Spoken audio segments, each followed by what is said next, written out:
Assalamualaikum mga kawalubog. So biyaon mga rangan, maghihinang tayo ng bangbang biyaki. Yes mga rangan, first time ko maginang inisa. Sulayan na to mga rangan na bangkan nyo. So mag-start kita nyo mga rangan, bismillah. Aw na ko di mga rangan, gandom. Sung na siya mahalo. Hindi pa siya mahalo mga rangan. Siyempre hindi na siya fresh kasi malukay na siya harepa. Pag siya manguulos din doon mga rangan, hihinangin na natin siya bangbang mga rangan, bangkan nyo. First step mga rangan, siyempre iiyain natin ang pais ng gandom. Kasi rangan hindi naman natin kakaunin ang pais. Bakit magkakaon ka ng pais? Kung mimikit yan sa iyong liog, bubungkulin ka mga rangan. Pagkus mga rangan, syempre, ang pais, hindi natin siya ibubukit. Kasi mga rangan, yan ang ating ipagpuputos sa ating biyake. Yes, mga rangan. Pagubos na to, ikunin husk sin, cornea on mga rangan. Syempre, huhukasan natin siya para malano, maig ang kanyang mga kakaw-kakaw. Pagkus mga rangan, syempre, hukasan mo na rin ang gandom, iyon natin ang bulbul. Hindi siya bulbul mga rangan, mga buhok-buhok ng mais na hindi ka magpipikil ng mangirangan. Pagubos na to siya kawasan mga rangan, syempre, kudkurin na natin ang gandom. Kamuon kudkuran mga rangan, mas malingkat kudkuran nyo para masapat. Way man ako kudkuran, kaya laring-laring na lang ang ating inuusal.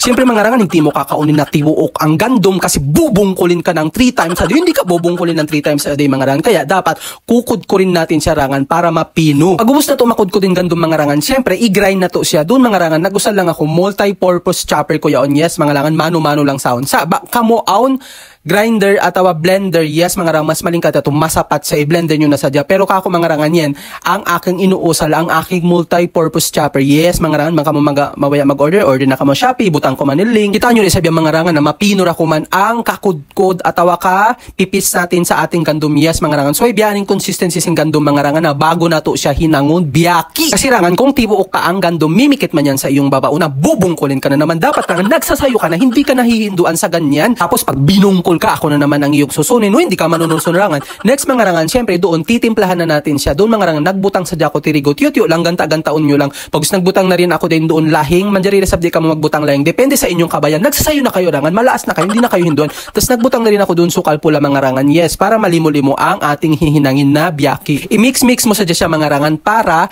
malingkat ang kaad doon sa ating hihinangin na biyaki. Mga rangan, amon buko ni sab malihaw tuod para hindi siya maglulupot sa pais ng gandong pag pinusot na natin siya. Next ito mga rangan, siyempre puputusin na natin siya. Doon mga rangan, ibutang mo sa dyan doon, ganta-gantaon mo lang sa pais ng gandom. Pagkus doon mga rangan, sisinguran mo lang ang pagputos ng biyake. Yanin hinang ko mga rangan na biyaan lang ka mag-fold. Hindi ka naman hihinduan sa mga ganyan mga rangan. Marunong ka na sa ganyan rangan na magputos. Hat akong magputos, hindi ka pa maingat. Dapat nagsasayo ka mga rangan. Hindi tayo nagkakalo dito mga rangan. Naghihindo lang ako sa inyo. Pero hinahapos man tayo sa ating pag-voice over mga rangan. Dapat nagdurungog kayo at nagkikita kayo kung paano natin hihinangin ang ating biyaki, lalo na pag nagputos rangan na. Kasi rangan, kung hindi marayaw ang ating kaputos na maglulupot siya sa lungag-lungag na hindi na siya tatawakin na biyaki, miyaki na ang tawag sa kanya rangan kung hindi marayaw ang ating kahinang at kaputos ng ating biyaki. Yes mga rangan, first time ko na ginangin pero malingkat ang ating kahinang. Kita nyo rin sabihan na maluhay naman maginang mga rangan sa kung nagdara kayo ng liso na kapatantag walo siya mibansinto nga